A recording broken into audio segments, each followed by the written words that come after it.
Hello friends, welcome back. গত রাতের ফ্লাইটের খুব বাজে অভিজ্ঞতার পর মাত্র 2 ঘন্টা বিশ্রামের সুযোগ পেলাম। এরপর আবার উঠে যেতে হলো। এখন গন্তব্য শিয়ালদা স্টেশন, সেখান থেকে রাতে মাত্র 2 ঘন্টা ঘুমাতে পারিনি আসলে। সকালে ওঠার একটা তাড়া। এখন বাজছে সকাল 5:30। আমি আছি নস্কর রোডে। আমাদের যে হোটেলটা সেটা হচ্ছে নস্কর রোডে, ফুলবাগান বলে জায়গাটার নাম, কাঙ্কুরগাছি ফুলবাগান। এখন আমি যাচ্ছি আসলে ফুলবাগানের মোড়ে। সেখান থেকে টেম্পো, ট্যাক্সি, অটো ট্যাক্সি যেটাই থাকুক না কেন আমরা শিয়ালদা চলে যাব শেয়ারে। হোটেলের গার্ড বলে যে 20 রুপি করে নেবে। সো সলো ট্রিপের এটা হলো একটা ডিফারেন্ট অভিজ্ঞতা। এত ভোরে বা এত রাতে এর আগে কখনো এই বিদেশ বিভুঁইয়ে এরকম এক্সপিরিয়েন্স হয়নি, বাট ইটস আনাদার এক্সপিরিয়েন্স। বুঝতে পারছেন, একদম নির্জন।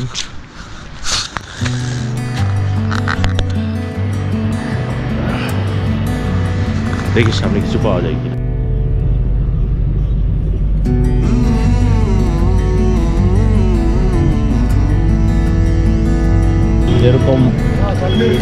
এরকম একটা ইয়েলো ট্যাক্সি করে কাঙ্কুরগাছি ফুলবাগান থেকে সরাসরি চলে আসলাম শিয়ালদায়। মাত্র 20 রুপি নিয়েছে। টাইম লেগেছে অলমোস্ট 10 to 12। সকালবেলা এমনিতেই রাস্তায় জ্যাম ট্যাম নেই। সো এটা আসলে বাজেট রোড দিয়ে হয়েছে। ওলা বা উবার নিলে হয়তো এখন 1-1.5 রুপি লেগে যেত। So I am learning. আর হিচহাইকিং করতে পারলে আরও ভালো হতে পারে। এতটা প্রফেশনাল হইনি অবশ্যই, but still I am trying to learn something in every trip. So দেখা যায় সামনে আরও কী বিষয় অপেক্ষা করছে। My friend will be wait for me here. Let's see. ওই যে দূরে দেখা যাচ্ছে শিয়ালদা স্টেশন। খুবই জ্যাম প্যাক। 5:30, বাট ম্যাক্সিমাম দূরপাল্লার ট্রেনগুলো খুব ভরে ভরে চলে যায়। আমাদের ট্রেন সম্ভবত 6:30। দেখা যাক টিকিটের কী অবস্থা। অ্যাজ ইউ ক্যান সি আমরা শিয়ালদা স্টেশন আমি পৌঁছে গেছি। সো এখান থেকে প্ল্যানটা একটু বলি। এখান থেকে আমরা যাব বোলপুর বাই ট্রেন। 2-3 ঘন্টা পর আমরা বোলপুরে পৌঁছাবো। সেখানে বোলপুর থেকে টোটো বা টমটম যেটাকে আমরা বলি সেগুলো আমরা ঠিক করে, হয়তো একটা গাইড ঠিক করে আমরা পুরো বিশ্বভারতী ক্যাম্পাস এবং শান্তিনিকেতন এবং আদার্স টুকটাক যে প্লেসগুলো আমি লিখে রেখেছি, লাইক রবীন্দ্রনাথের মিউজিয়াম, তারপর অমর কুঠির, আমার কুঠির সম্ভবত নামটা। তো এই জায়গাগুলো যতটুকু পারি আজকে দিনে পসিবল হয় সেই জিনিসটা কভার করবো। তো আমার ফ্রেন্ড একটু পরে আসে। ফাইনালি আমার উদ্ধারকর্তা বান্ধবীকে পেয়েছি।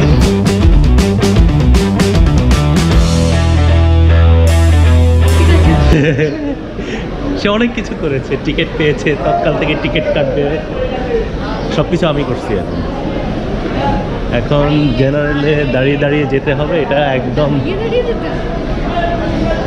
রিয়ার কারণে। তুমি ফাইনালি অফিস থেকে ম্যানেজ করতে পারছো? ও গ্রেট।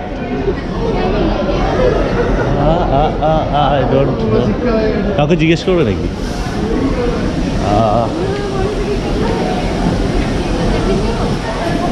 কষ্ট বৃথা যেতে আমি দেব না।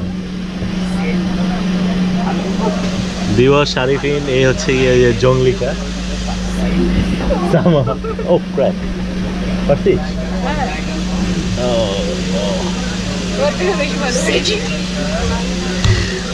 Oh, what a অভিজ্ঞতা। মানে কালকে থেকেই জীবন বাংলা। এটা আরিফিন। Arifin thank you. চুপি চুপি চুপি চুপি ওর কাছ থেকে এটা নিয়ে আসছি, কেউই জানে না। না, গোপ্রো নিয়েছিলাম। মানে ওই যে একটা ট্রেকিং সেখানে এরপর আমাদের অফিসের অফিসের প্রোগ্রাম আমরা এরকম আমাদের শুধু হ্যাঁ না জামা কাপড় দিই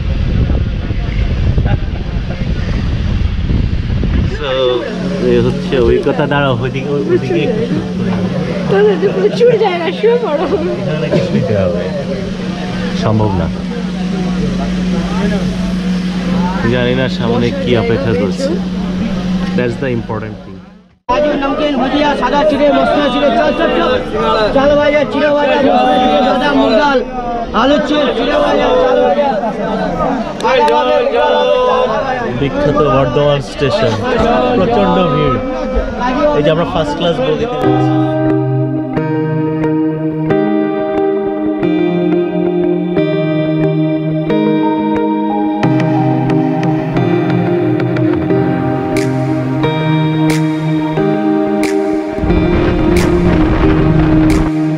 কলকাতা যাওয়ার ফিরতি টিকিট কাটতে হলে এখান থেকে আপনারা কেটে নিতে পারেন স্টেশন থেকে বের হয়ে ডান দিকে স্টেশন থেকে বের হয়ে আমরা একটি টোটো নিয়ে নিলাম সারাদিনের জন্য 800 টাকা ও আরেকটি ব্যাপার টোটো যদি আপনারা সারাদিনের জন্য বুকিং করে থাকেন তাহলে অবশ্যই একটু দরদাম করে নেবেন আমাদের কাছ থেকে একটু বেশিই নিয়েছিল তবে 6 থেকে 700 রুপির মধ্যে টোটো পাওয়া যায় সারাদিনের জন্য আর যদি শুধুমাত্র শান্তিনিকেতন ঘুরতে চান তাহলে টোটোর সারাদিনের জন্য ভাড়া করার কোনো প্রয়োজন নেই আপনারা 20 রুপি দিয়ে যে কোনো রিক্সা বা টোটোতে শেয়ারে চলে যাবেন শান্তিনিকেতন হেঁটে হেঁটে পুরোটা দেখবেন আর এর বাইরে যদি শান্তিনিকেতনের আশেপাশে বিভিন্ন টুরিস্ট স্পট যেমন সৃজনী শিল্পগ্রাম আমার কুটির কোপাই নদী খোয়াই হাট ফুলঝুরির হাট সোনাইঝুরির হাট তো এগুলো যদি দেখতে চান তাহলে সারাদিনের জন্য আমি মনে করি একটি টোটো ভাড়া করে নেওয়াটাই বুদ্ধিমানের কাজ তাহলে আপনার পরিশ্রমও কিছুটা কমবে এবং আপনি খুব দ্রুত একদিনের মধ্যেই সবকিছু কভার করে ফেলতে পারবেন তো আসুন শুরুতেই আমরা যাচ্ছি শান্তিনিকেতনে দেখা হচ্ছে সে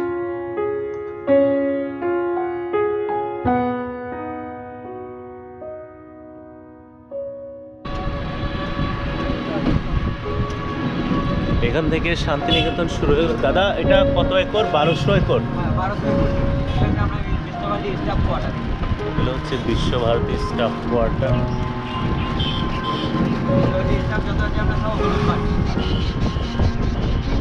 হিস্ট্রি যতটুকু জানি 1862-তে রবীন্দ্রনাথের পিতা দেবেন্দ্রনাথ এখানকার তখনকার রাজাদের সাথে একটা ভালো সুসম্পর্ক ছিল ওনাদেরকে রিকোয়েস্ট করে সাধু সন্ত ওনাদের একটা আশ্রমের জন্য এই জায়গাটা আসলে খুবই নির্জন জায়গা হ্যাঁ তো তখনই উনি একটা প্ল্যান করেছিল যে এখানে একটা শান্তিপূর্ণ পরিবেশে কলকাতা থেকে একটু দূরে সো আস্তে আস্তে এগুলো সব ভিত্তি আপনারা দেখতে পাচ্ছেন চল ইতিহাসের পাতা থেকে একটু ঘুরে আসি রায়পুরের জমিদার পরিবারের সাথে রবীন্দ্রনাথের পিতা দেবেন্দ্রনাথ ঠাকুরের একটা খুব ভালো সম্পর্ক ছিল 1862 সালে দেবেন্দ্রনাথ ঠাকুর যখন জমিদার বাড়িতে নিমন্ত্রণ রক্ষা করতে যাচ্ছিলেন তখন রায়পুরের এই চমৎকার পথে যেতে যেতে ওনার এই জায়গাটি খুবই ভালো লেগে যায় লাল মাটির এই অঞ্চল তাকে অভিভূত করে তিনি ছিলেন একজন ব্রহ্ম সমাজে বিশ্বাসী ব্যক্তিত্ব এবং সন্ন্যাসীদের আরাধনার জন্য এই জায়গাকে উপযুক্ত মনে করেছিলেন যেই ভাবা সেই কাজ যেহেতু জমিদার বন্ধু তার খুবই কাছের একজন লোক তিনি তার কাছ থেকে খুবই নামমাত্রে এই জায়গাটি কিনে নেন এবং ব্রাহ্ম সমাজে প্রতিষ্ঠা করেন সাথে একটি বাড়িও তৈরি করেন যা আমরা একটু পরেই দেখতে পাবো সেই বাড়ির নামই হচ্ছে শান্তিনিকেতন রবীন্দ্রনাথ ঠাকুর 1901 সালে ব্রহ্ম আশ্রম বিশ্ববিদ্যালয় স্থাপন করেছিলেন মাত্র 5 জন ছাত্রকে নিয়ে শুরু হয়েছিল তার এই বিদ্যালয় পরবর্তীতে যা বিশ্বভারতী বিশ্ববিদ্যালয় হিসেবে উন্নীত হয়েছে তো আমরা এখন যাচ্ছি প্রথমে শান্তিনিকেতনে যাব সেখানে আমরা বাকি জায়গাগুলো আমরা দেখতে পাবো এখন আমরা পৌষ মেলার মাঠের পাশ দিয়ে চলে যাচ্ছি একটু পরে দেখা হবে শান্তিনিকেতন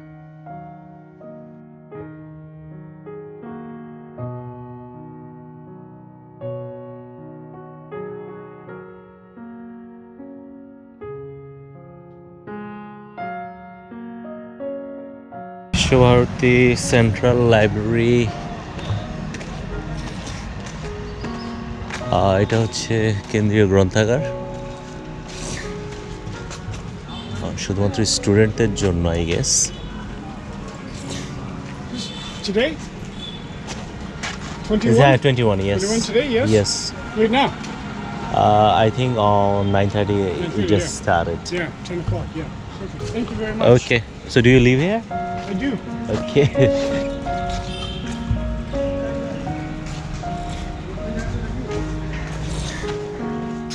হ্যাঁ, এটা কি ভেতর দিয়ে যাওয়া যাবে?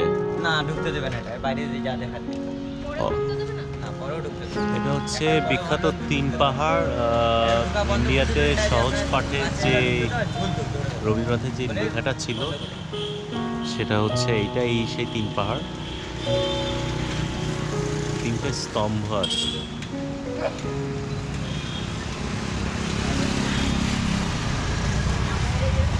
সহজ পাঠে কি লেখা আছে? কোমরপাড়ার গরুর গাড়ি কবিতাটা বলে। কোমরপাড়ার গরুর গাড়ি কবিতাটা, আচ্ছা হ্যাঁ। ইউনিভার্সিটি বিশ্বভারতী এরিয়াটা আসলে অনেকটা আমাদের জাহাঙ্গীরনগর ইউনিভার্সিটির মতো, যে প্রিমাইসে যে বিভিন্ন বিভাগ বা অন্য যা কিছু অনেকটা সেই রকম। তো এখানে কলা ভবন দেখে আসলাম, জাপান ভবন দেখে আসলাম। এটা হচ্ছে একটু আগে বলছিলাম যে তিন পাহাড় রবীন্দ্রনাথের। আর ওখানে দূরে দেখা যাচ্ছে ওখানে লোকাল ছেলেপেলেদেরকে গাছের নিচে সনাতন পদ্ধতিতে পড়ানো হয়, বাট একটার আগে ঢুকে দেওয়া হবে না এখানে। সো এর বাইরে চেষ্টা করছি, আমি একটা আইটিনারি করেছি যে সৃজনী শিল্পগ্রাম বিশ্বভারতী ইউনিভার্সিটি ঘোরার পর যাবো, তারপর অমর কুঠি বাড়ি, আর হচ্ছে এখানে আরও রয়েছে বিশ্ব বাংলা হাট, সুরুল রাজবাড়ি, প্রকৃতি ভবন। এগুলো আস্তে আস্তে দেখি গাইডের সাথে কথা বলে। এটা হচ্ছে আমাদের গাইড ভাই রাজু দাদা। দাম অনেক বেশি যাচ্ছে, 850 রুপি যাচ্ছে সারাদিনের জন্য, whereas it has to be like 450 or 500. এরপর আমরা আসলাম তালধ্বজ নামে এই ঘরটি দেখতে। তালধ্বজ তৈরি করেছেন তেজসচন্দ্র সেন। বাড়িটির মাঝ বরাবর তাল গাছের জন্য এই নাম করা।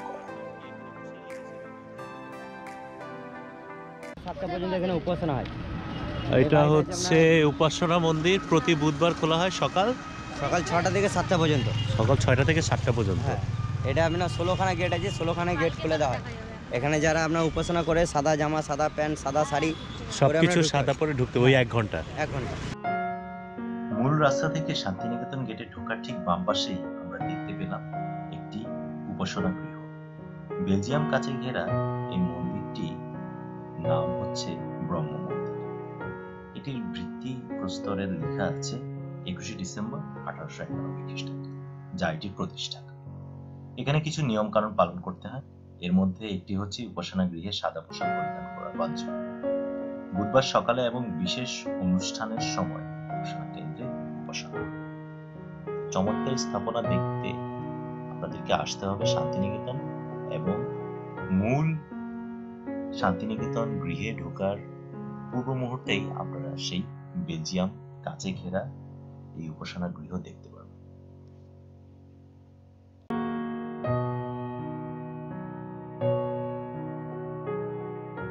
এটাই সে বিখ্যাত শান্তিনিকেতন বিল্ডিং। যখন এই জায়গাটার নাম ছিল ভবনডাঙ্গা। ভবনডাঙ্গা, হ্যাঁ ভবনডাঙ্গা। তারপরে যে রবীন্দ্রনাথ ঠাকুর এসে যে জায়গাটা বাড়িটা করেছিল বলে এই জায়গাটা পুরো জায়গাটার নাম হয়ে গেল শান্তিনিকেতন। শান্তিনিকেতন ভবন যে আমাদের এখানকে যে জমিদার ছিল ভবন সিং যে বলে নাম ছিল ওনার জায়গাটা, বলে জায়গাটার নাম ছিল আগে ভবনডাঙ্গা। ভবনডাঙ্গা, হ্যাঁ, তখন এই বিল্ডিংটা তৈরি পর হয়ে যায়, তার মধ্যে তৈরি করেছিল দিয়ে এই বাড়িটার নাম দিয়েছে শান্তিনিকেতন বিল্ডিং। এই জায়গাটা পুরো শান্তিনিকেতন হয়েছে। এই বাড়িটা দেখতে পাবেন, এই বাড়িটা দেখে আপনার যে এক সাইডে দেখবেন মসজিদের মতো লাগবে, এক সাইডে মন্দিরের মতন, আর সামনের দিকে বাড়ির মতন। হ্যাঁ এটার কথা শুনেছি যে এটা আসলে 3 টাইপের। হ্যাঁ 3 টাইপ। যে সামনের থেকে দেখা যাচ্ছে এটা বাড়ি, পিছন দিকে মসজিদ, সাইডে থেকে মসজিদ, হ্যাঁ আর এই সাইডে দেখবেন বাড়ি, হ্যাঁ মন্দিরের মতো। যে স্ট্যাচুটা দেখতে মায়ের কোলে যে ছেলে আছে সেই স্ট্যাচুটা বানিয়েছিল। ও আচ্ছা,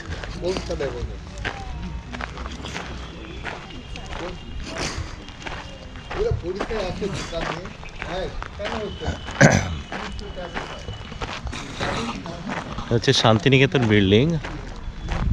কবিগুরুর বাবা দেবেন্দ্রনাথ এটা তৈরি করেছিলেন। আর এই বাড়ির বিশেষত্ব হচ্ছে তিন দিক থেকে আসলে তিন রকম।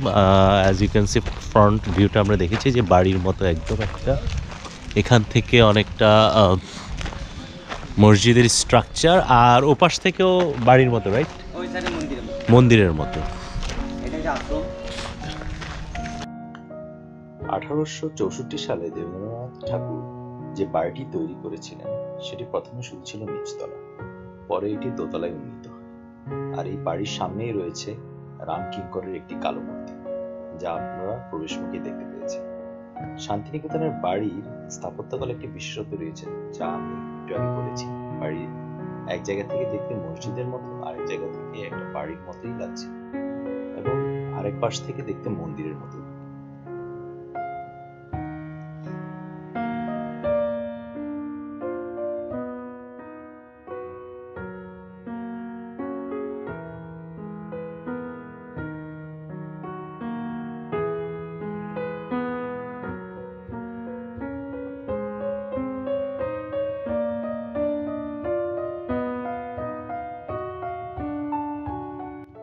এটি হচ্ছে আম্রকুঞ্জ। এখানে খোলা আকাশের নিচে বিদ্যালয়ের ক্লাসগুলো হয়। শিক্ষক একটি বেদিতে বসে আর শিক্ষার্থীরা চারপাশে গোল হয়ে বসে পাঠ। আর ছেলেদের কি পোশাকে ক্লাস হয়? হলুদ। হলুদ পোশাকে এখানে ক্লাস হয়, মানে নির্দিষ্ট ক্লাসের সময়। আর মেয়েদের কালো শাড়ি, না হলুদ শাড়ি কালো ব্লাউজ। হলুদ শাড়ি কালো ব্লাউজ। আম্রকুঞ্জে সকাল থেকে দুপুর 2টা পর্যন্ত ক্লাস চলে। এই সময় দর্শনার্থী প্রবেশ সম্পূর্ণ নিষেধ, তবে যে কোনো ছুটির দিনে প্রবেশ করা যাবে সকাল থেকে। আম্রকুঞ্জের ঠিক মাঝখানে একটি লাল বেদি রয়েছে, যেখানে অনেক ধরনের অনুষ্ঠান যেমন সংবর্ধনা, সমাবর্তন ইত্যাদি উৎসব এবং অনুষ্ঠান হয়ে যে থাকে। পুরো এরিয়াটা যে আশ্রম ফাশ্রম দিয়ে এই জায়গাটা, পুরো এরিয়াটা যে আপনার 20 বিঘা এরিয়া, 20 বিঘা 20 এরিয়াটা বিঘা। কিনেছিল 16 আনা দিয়ে জায়গাটা। 16 আনা দিয়ে এই 20 বিঘা জমি কিনেছিল। হ্যাঁ, আচ্ছা, এই জায়গাটা বলছিল আমার খুব পছন্দ হয়ে গেছে জায়গাটা, একটা ছোট্ট করে আশ্রম তৈরি করবো। বলছে আপনিও জমিদার আমিও জমিদার, দিয়ে বলছে দান হিসাবে নেবো না, দিয়ে 16 আনা দিয়ে জায়গাটা নিয়েছিল আপনার। ও তখন এই মানে দুজনেই তো জমিদার ছিলেন, দেবেন্দ্রনাথ এবং ওখানকার রাজা, ওই সময়কার রাজা। যেমন মহিষা দেবেন্দ্র ঠাকুর যখন আসে প্রথম যখন আসে স্বাধীনকালতে আত্মা শান্তিটা পেয়েছিল, দিয়ে বলছে আপনি একটা ছোট্ট করে আশ্রম তৈরি করবো। আশ্রম তৈরি করবো। দিয়ে বলছিল এই যতটা জায়গা ততটা আমি নিলেন, বলছে না আমি নেবো না, আপনিও জমিদার আমিও জমিদার। হ্যাঁ, দিয়ে 20 বিঘা এরিয়াটা কিনেছিল আপনার 16 আনা দিয়ে।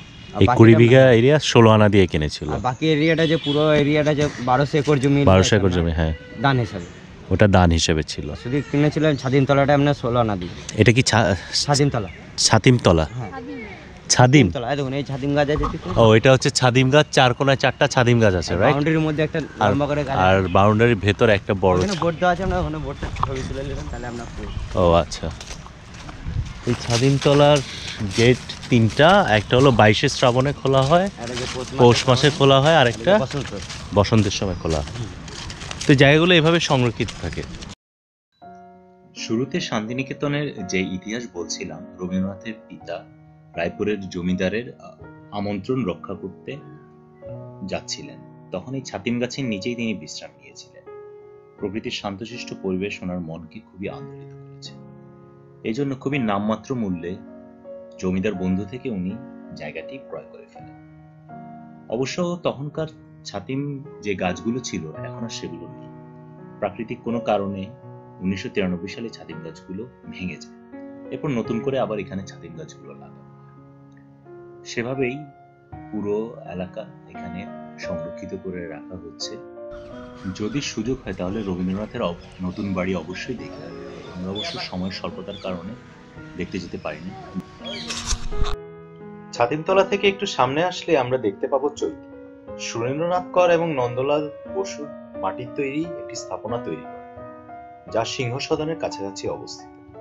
একটু পরে আমরা দেখতে পাবো। ও একটা ছবি হয়ে যায়।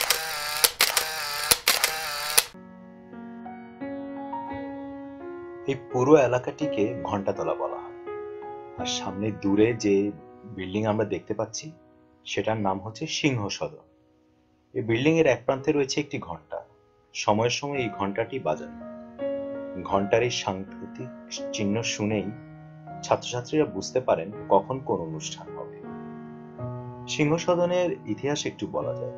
সেটা হচ্ছে লর্ড সত্যেন প্রসন্ন সিংহের অর্থায়নে এই বাড়িটি তৈরি হয়েছে বলেই এই বাড়ির নাম সিংহ সদন। সিংহসদনের ঠিক সামনে যে মাঠটি দেখতে পাচ্ছেন সেটিকে বলা হয় গৌরগোপাল প্রাঙ্গণ। গৌরগোপাল ছিলেন শান্তিনিকেতনের একজন বিশিষ্ট খেলোয়াড়। ঠিক তার নামানুসারেই এর নাম হয় গৌরগোপাল প্রাঙ্গণ।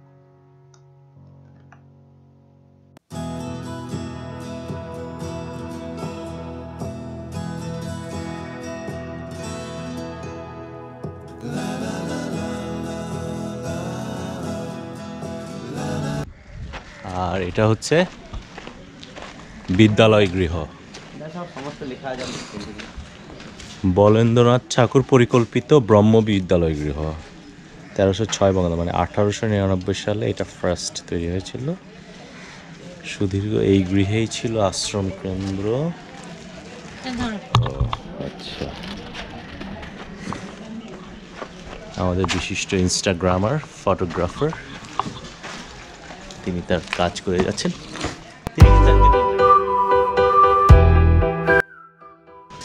ও আচ্ছা, এই যে আপনার গাছের পাতা দিয়ে আপনার সব রঙ তৈরি করে আমরা painting এগুলো করেছি সব পেন্টিং গাছের পাতা দিয়ে তৈরি? হ্যাঁ, এই যে আমরা কোপাই নদী, আমাদের ছোট নদী একে ব্যাকে হ্যাঁ।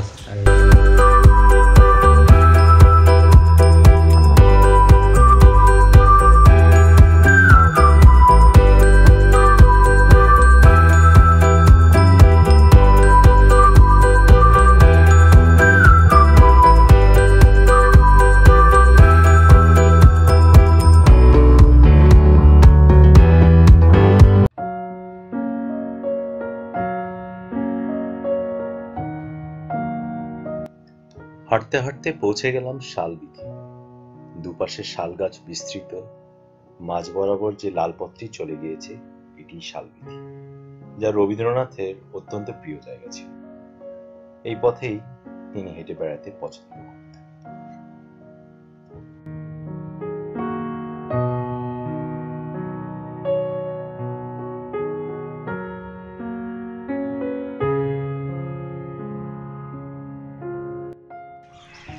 গার্লস হোস্টেল থেকে একটু সামনে গিয়েই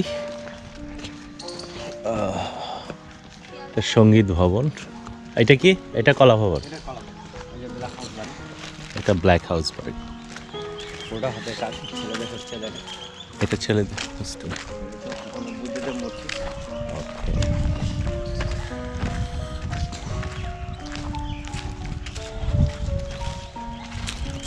এটা কালা হাউস।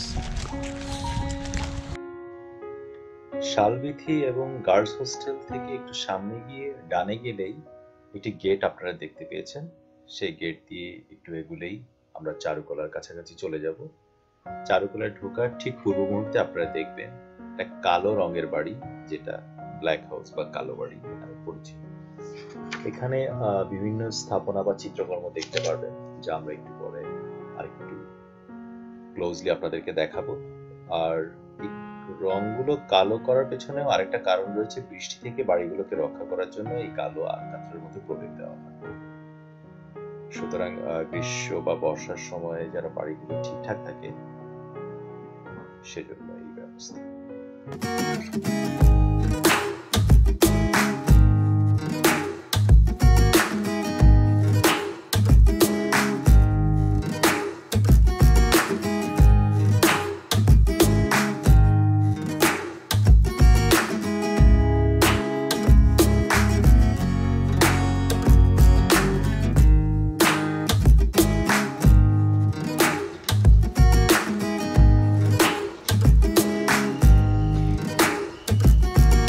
পুরোটা শান্তিনিকেতন দেখা একটা আসলে সময় সাপেক্ষ ব্যাপার।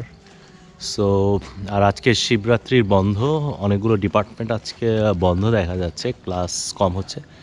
যখন ক্লাস থাকে তখন কিন্তু দুপুর 1টার আগে আসলে এই ক্যাম্পাস প্রিমাইজে বা বটতলায় বা ওখানে কিন্তু ঢুকতে দেওয়া হয় না। সো আফটার 2 PM বা 1 PM আপনারা ঢুকতে পারবেন যখন রেগুলার ক্লাসগুলো হয়। হচ্ছে কলা ভবনের আরেকটা পাশ।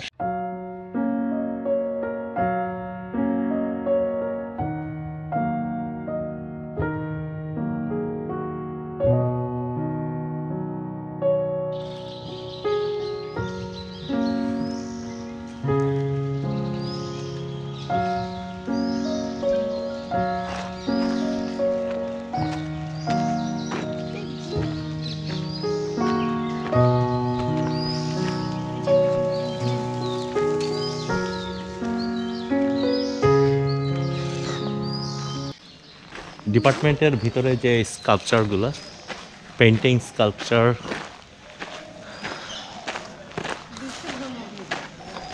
আমরা আস্তে আস্তে কলা ভবনের দিকে ভেতরে যাচ্ছি। এখানে বাংলাদেশের চারুকলার পেছনের সাইডটা আসলে ঠিক যেভাবে স্থাপন করা হয়েছে, বেঞ্চি এবং আদার থিংস, এখানে আরেকটু পরিপাটিভাবে সাজানো।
একটা ব্যাপার, এখানে কিন্তু ম্যাক্সিমাম ফুটেজগুলোতেই দেখতে পাচ্ছেন যে অনেক সাইকেল। তো ভেতরে সাইকেলটা হচ্ছে প্রধান যানবাহন, সবাই মোটামুটি একটা করে হয়তো সাইকেল আছে। ইউ ক্যান সি সবাই এপাশ থেকে ওপাশে সাইকেলে যাওয়া আসা করে। পরিবেশ বান্ধব। অফকোর্স। করো, এক্সপ্লেন করো, হোয়াট ইজ দ্যাট? এটা যেটা হাতের ছবি, হ্যাঁ, বাঘের ছাপ। এটা হাত অথবা বাঘ। ও আচ্ছা, একদম ছবি বিশেষজ্ঞ। এটা হচ্ছে কি মানে অ্যাকুয়ারিয়াস জোডিয়াক সাইনটার এক্সপ্লেনেশন। 10-এ 20 পাস।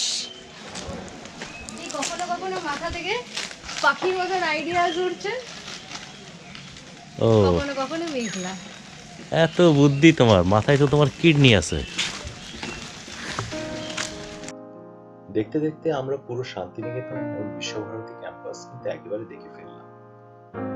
তো আজ এই পর্যন্তই। আগামী পর্বে আমরা আরো কিছু আকর্ষণীয় জায়গায় যাব, যেমন সৃজনী শিল্পগ্রাম, আমার কুঠি, কোপাই নদী, খোয়াইহাট এবং সুরুল রাজবাড়িতে। তো সে পর্যন্ত সবাই ভালো থাকবেন ও আমার চ্যানেলটি অবশ্যই সাবস্ক্রাইব করে রাখবেন। দেখা হচ্ছে পরবর্তী পর্বে। ধন্যবাদ সবাই।